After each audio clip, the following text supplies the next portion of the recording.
기억하시기 바랍니다.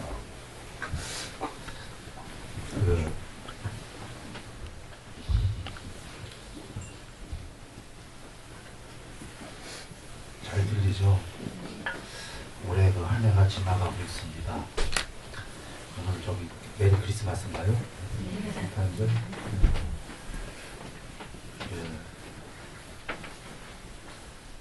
우리가 한 해를 지나가면서요, 주업과 부업을 잘 정리해야 될 것 같아요. 여러분 늘 들은 얘기입니다. 학교에서. 그러니까 주업은 우리가 종교적인 거죠. 부업은 세상의 물질, 명예, 등등등이 되겠습니다. 윤회하면서 부업이야 계속하는 거고요. 그런데 주업, 종교적인 어떤 계율, 삼매, 반야를 안 하게 되면은 끝없이 부업만 하게 되죠. 그렇다고 전업 수행자도 아닌데 주업만 하는 것도 아니고, 그래서 우리는 주업과 부업을 같이 하고 있죠. 올해 주업과 부업을, 종교적인 주업과 세상적인 부업을 잘 했는지를 올해 가기 전에 주업은 반성하고 부업은 분발했는지 분석해보고, 부업까지 반성할 일은 없습니다. 부업은 잘했는지 분석해보면 되겠는데, 이렇게 한 해를 보내야 할 것 같습니다. 우리가 여기서도 참여를 하셨지만 매일매일 혹은 며칠마다 이렇게 매일 날마다 하는 참여가 있죠. 그런데 우리가 전에 1단계 때 과거 돌아보기처럼 1년을 한꺼번에 돌아봐서 참여하는 건 하루하루 하는 반성보다 중요할 것 같습니다. 우리가 요새 수명이 80년 안팎이라고 그러는데 길어야 100년 안팎이겠죠. 드문 경우지만 1년에 한 장씩이라고 하면은 80년 안팎이면 80장입니다. 그러니까 365일 곱하기 80 하면 굉장히 오래된 세월이지만 1년에 한 장씩 해서 80장 하면은 아주 작아요. 지금 여기 연세들 보면은 물론 다 차이가 있지만 50 넘은 분들은 이제 30장도 안 나온 겁니다. 50장 넘게 후딱 간 건데, 장수로 80장이라고 그러면 정말 이제 얼마 안 남았죠. 그래서 그렇게 올해 한 해를 한 장의 어떤 달력처럼 한 장이다 하고 이렇게 반성해 보는 거죠.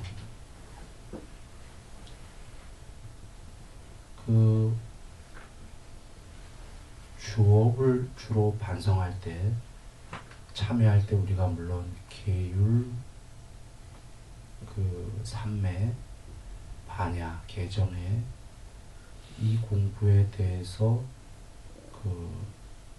주로 하게 됩니다만, 그 중에서도 좀 더 좁혀서 본다면 계율과 보시, 몸과 말과 마음으로 내가 남에게 죄를 졌나, 이게 계율이 되겠죠. 안 지었나, 삼가했나. 몸과 말과 마음으로 남을 도왔나, 보시. 이 신고의 삼업을 잘 지었는지 못 지었는지가 올해 참여의 대상이 되겠습니다. 이 참여를 하게 되면요, 좋은 것이 일으킨 참회와 지속적 정진. 어디서 많이 들어본 단어죠. 일으킨 생각과 지속적인 고찰. 우리가 삼매 공부할 때, 사티 공부할 때 전부 다 이거였죠. 그런데 사실은 계율과 보시도 마찬가지입니다. 일으킨 참회와 지속적인 정진, 즉 계율과 보시를 잘 했는지 안 했는지를 참회하는 거죠. 참회하게 되면은 지속적인 정진이 됩니다. 나날이 삶이 조금씩 좋아진다는 거죠. 그쪽으로. 언젠가는 해탈에 이르는 겁니다. 그 참회를 하게 되면요, 정진은 저절로 따라갑니다. 안 할 수가 없습니다. 그런데 참회가 없으면 정진은 잘 안 됩니다. 이런 이유로 세상에서 그 반성해라 한 해를 이렇게 얘기하는 것이 반성에 이어서 따라가는 게 고치겠다라는 노력이거든요. 그래서 부처님께서 어떨 때는 그 개정해라고 안 하시고 믿음, 부끄러움, 창피함, 이것이 공부의 전부 다 하신 게, 그 말에 안에 그 함축된 말씀은 사람이 부끄러울 줄 알고 창피할 줄 알면은 맨날 반성할 수밖에 없어요. 반성을 맨날 하다 보면 뭐 천천히라도 고치러 갑니다. 방법이 없어. 맨날 부끄럽기 때문에. 그죠? 안 부끄러우면 고치러 안 가겠죠. 그런데 믿음을 먼저 얘기하신 거는 종교가 있어야 된다 하신 게, 뭐가 부끄러운지도 모르는데 부끄러워할 일은 없거든요. 믿음을 갖고 종교를 배우게 되면 부처님께서 이거는 부끄러운 일이에요, 이거는 잘한 일이에요 라고 다 주셨잖아요. 계율 등을. 그래서 믿음을 갖고 종교를 배우다 보니까 이건 해로운 거구나, 이쪽 거는 유익한 거구나 알았기 때문에 그 다음부터 부끄럽고 창피한 게 생기는 거죠.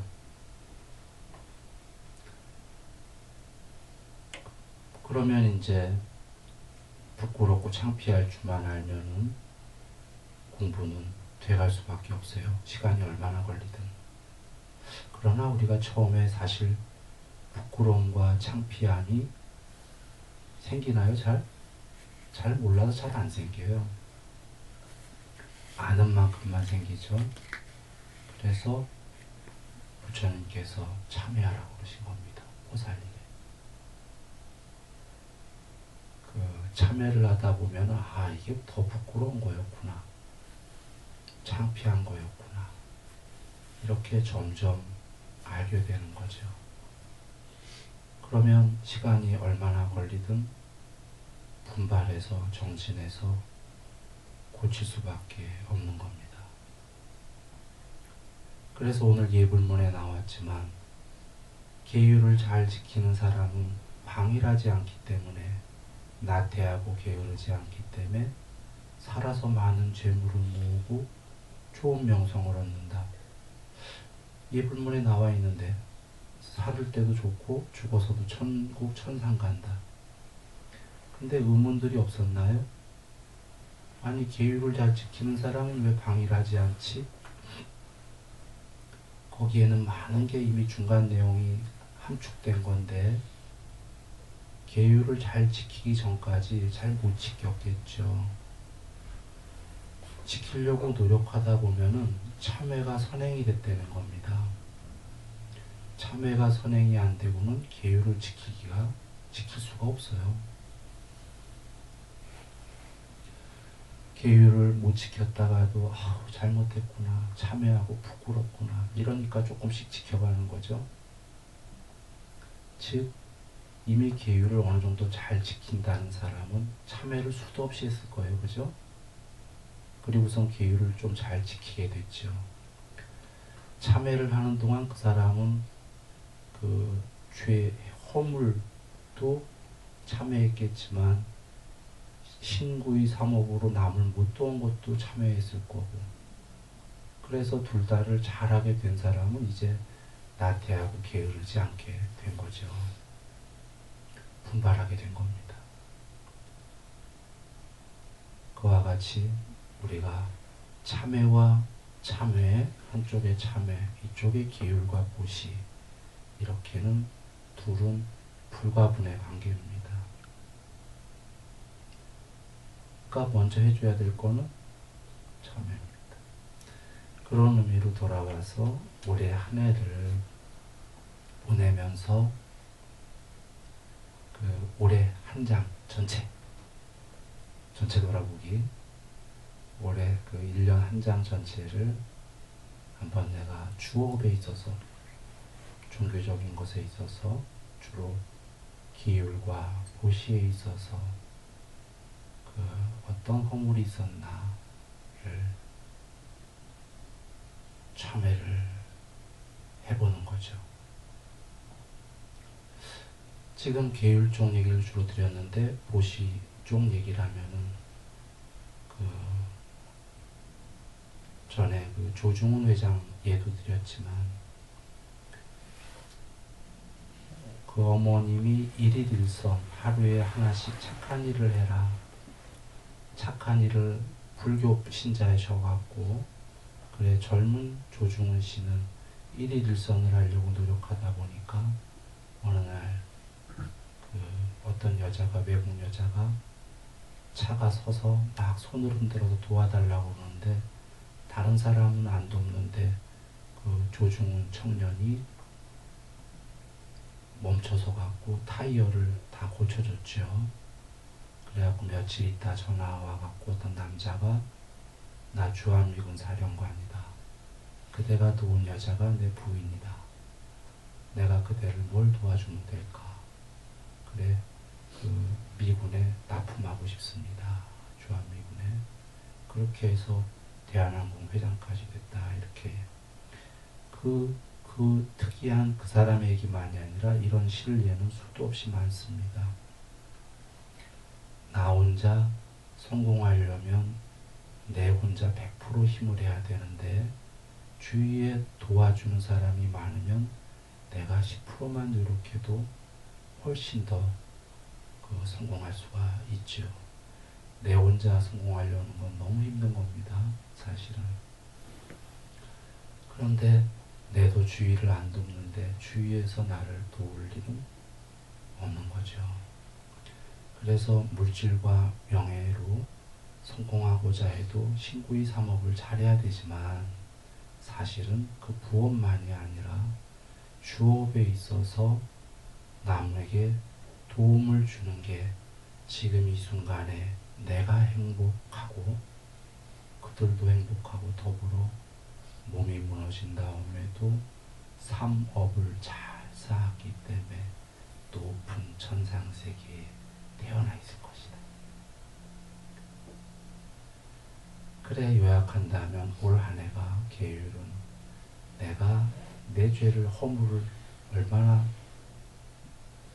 많이 지었는가, 그리고 보시는 남을 얼마나 덜 도왔나, 이런 걸 한번 올해를 참여해 보는 겁니다.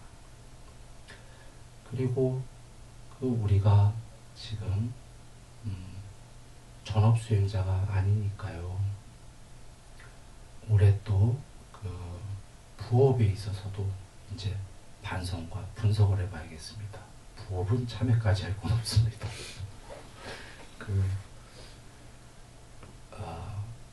분발이죠. 부처님께서 돈 등등은 분발하면 다 이루어진다 하셨습니다. 분발하지 않고는 안 된다고 하셨죠. 그러니까 분발하지 않고 되는 방법은 없는데, 가끔 로또 같은 게 있는 모양인데, 그거는 이제 분발하지 않는 사람이 로또 맞으면 삶이 다 불행해진다고 그러대요. 나중에 오히려 막 다 써버리고 뭐 어떻게 돼갖고. 삶에서 분발을 했던 사람들이 로또 맞으면 오히려 잘 사는 모양이에요. 근데 그 막 살던 사람이 맞으면 인생 더 망가진다고 그랬대요. 그래, 왜 그 착한 사람은 돈을 못 벌고 나쁜 친구들만 돈 버는 거야? 라고 여기지 말고 부처님께서는 그거는 물질은 착하고 나쁜 거랑 상관없이, 물론 나중에 상관이 있어지는데 일단은 분발만 열심히 하면은 그건 벌 수 있다고 하신 겁니다. 그래서 그 나쁜 사람이 벌고 착한 사람이 못 버는 게 아닙니다. 착한데 분발 안 했으면 못 버는 거예요. 그래서 열심히 분발을 하고, 근데 거기다 착하기까지 하다면은 아까 나쁜 사람이 분발하는 것보다는 훨씬 더 버는 거예요. 같은 노력이. 왜냐하면 분발은 똑같이 했는데 더 착하다라는 거는 남에게 신구의 삼업으로 도움을 많이 줄 거니까 훨씬 더 그렇게 그 사람은 성공할 수가 있는 겁니다. 그리고 착하게 분발했기 때문에 마음에 행복이 있는 거죠. 그러므로 돌아와서 그 부업에 있어서는 물질, 명성, 명예 등등에 있어서 그 올 한 해 내가 하고자 했던 원래 계획대로 분발을 했었나? 이렇게 어떤 건 분발을 못했나?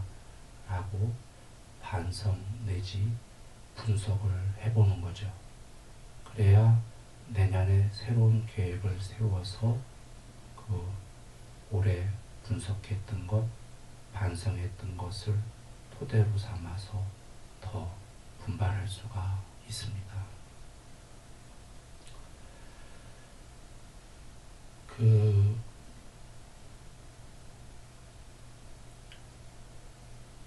사실은 여러분 본인이 얘기한 대로, 이건 번외 얘기입니다. 이제 본인이 얘기한 대로 지행일치, 암과 행동이 일치한다, 언행일치, 말과 행동이 일치한다. 이런 사람은 어떤 사람이죠? 왜? 성인입니다. 더군다나 그냥 일반 언어 얘기하면서 언행일치는 좀 쉬울 텐데 지금 이런 부처님 말씀을 하면서 언행일치, 지행일치가 되면은 그건 성인 정도가 아니라 깨달은 사람인데요. 이런 부처님 말씀을 전달하면서 행동이 일치가 안 되면 그건 뭐죠?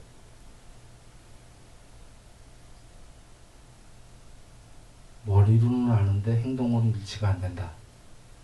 학자입니다. 그런가요? 학자는 행동으로는 아직 일치가 못 될 수도 있을 텐데요. 그래, 얼른 고백하건대 나는 학자죠. 사실은 나는 지행일치가 안 되고 있어요. 언행일치도 안 되고 있고, 이래서 밤마다 부처님께 잘못했습니다 하고 참여합니다. 감사합니다, 잘못했습니다를 수도 없는 밤을 매일 그걸 하고 있어요. 두 개 다 합니다. 감사합니다, 잘못했습니다. 그러니까 별도의 참여할 것도 없이 매일 참여하고 있는 건데, 아까 앞에서 얘기했듯이 믿음, 부끄러움, 창피하다. 그래, 참여를 많이 하다 보니까 보이는 거죠, 이제. 그래서 날마다 부끄러우니까 부처님께 잘못했습니다. 그러면서도 참 곤란하죠. 매일 잘못했다는 삶이 편안하겠습니까? 응? 살고 싶지 않아, 어떨 때는. 매일 그러니까. 그러면서도 한편으로는 또 괴로우면서도 곤란하면서도 기쁨이 있습니다. 경전의 부처님께서 그러셨죠. 해탈하기 전까지 공부를 잘 정진하는 사람은 육체적, 정신적으로 곤란함은 있을 것이다. 이런 곤란함이죠.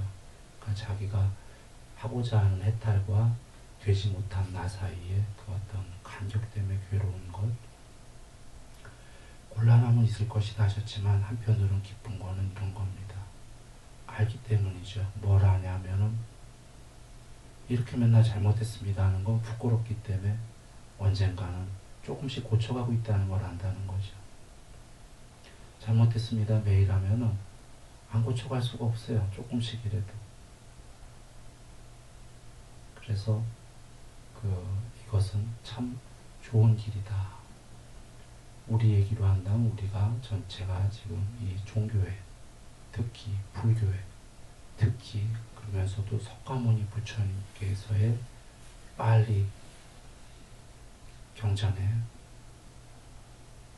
너무나 거룩하신 그 말씀에 우리가 믿음을 갖고 불법들 길을 즐거이 한다라는 우리 모두는 지금 당장 곤란함이 있더라도 우리는 행복한 겁니다. 그 말씀에 의해서 우리는 매일매일 조금씩 고쳐져 가고 있기 때문에 매일매일 내면의 행복으로 향하고 있기 때문에 그리고 세상적 축복도 매일매일 나날이 나아지고 있기 때문에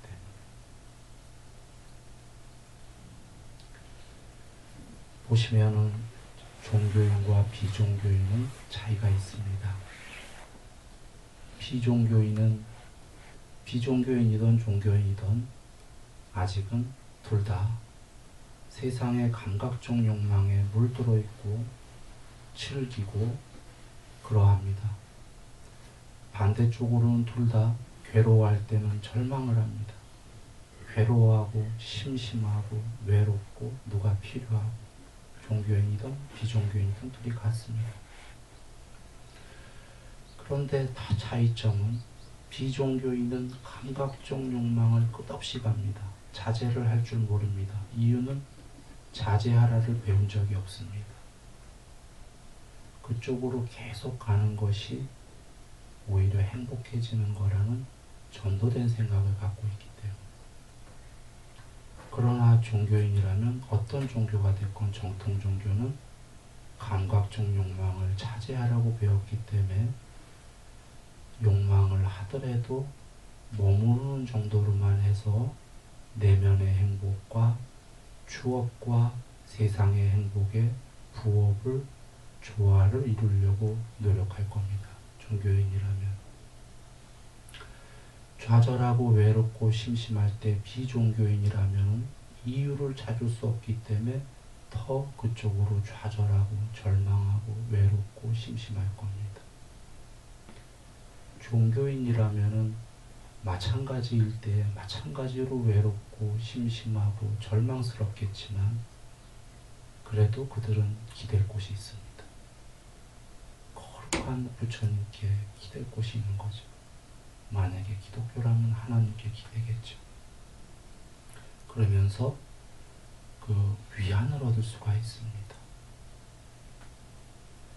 그래서 비종교인보다는 실질적으로 종교인이 이 삶에 있어서도 행복한데 몸이 무너진 다음에도 부처님께서 말씀하셨듯이 보라 몸이 무너져 보니까 민가 있었는데 천상과 지옥이 있고 살아서 종교적으로 살기를 잘했구나. 그래서 종교적으로 살았다면 그는 바로 높은 천상 세계에 태어나 있을 것이다. 그런데 여기 우리들은 종교인들 중에서도 불교 중에서도 교조이시자 단순한 교조가 아니신 거룩하시고 위 없이 궁극에 이르신 완전하신 그분 석가모니 부처님의 정법을 쫓고 있는 종교인 아닙니까?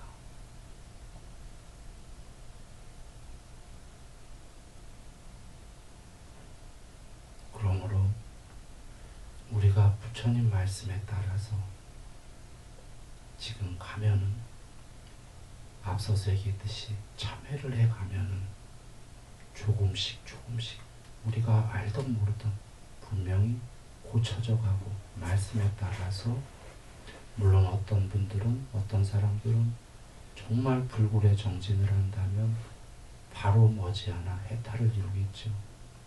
그러지 않더라도 우리는 간다, 앞으로 나아간다라는 겁니다. 윤회의 종식이 되는 그날까지 그 안에 처음도 좋고 중간에 과정도 좋고 끝도 좋은 이 말씀 따라 가게 됩니다. 올해 굉장히 특별한 날인 것 같아요. 그 인도에서 부처님께서 많은 이적을 보여주셨습니다.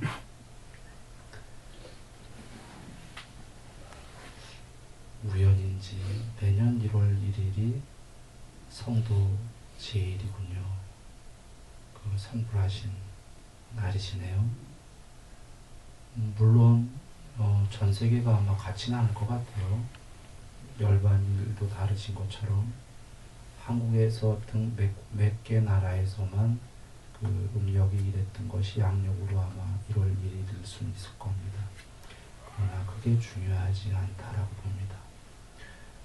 나라마다 틀리건 한국에서 1월 1일이 되는 것은 거의 쉽지가 않을 거로 알고 있습니다. 성불하신 날이 그것이 많은 이유가 있을 것 같습니다. 내년 용해라면서요. 용은 승천하죠.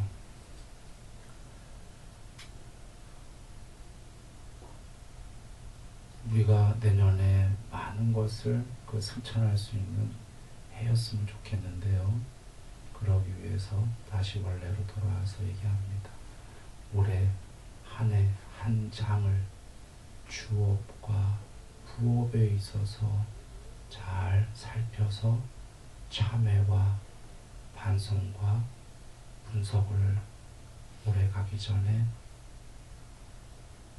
우리 같이 한번 해보죠. 그렇게 해서 내년에 그 용해를 맞아서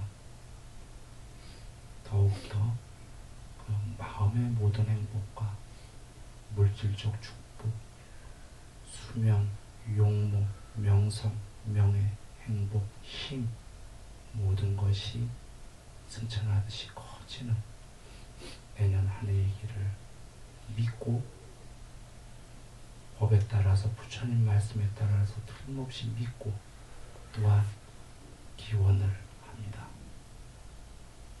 여러분 올해 한 해 수고로우셨습니다. 늘 행복하시길 바랍니다. 감사합니다.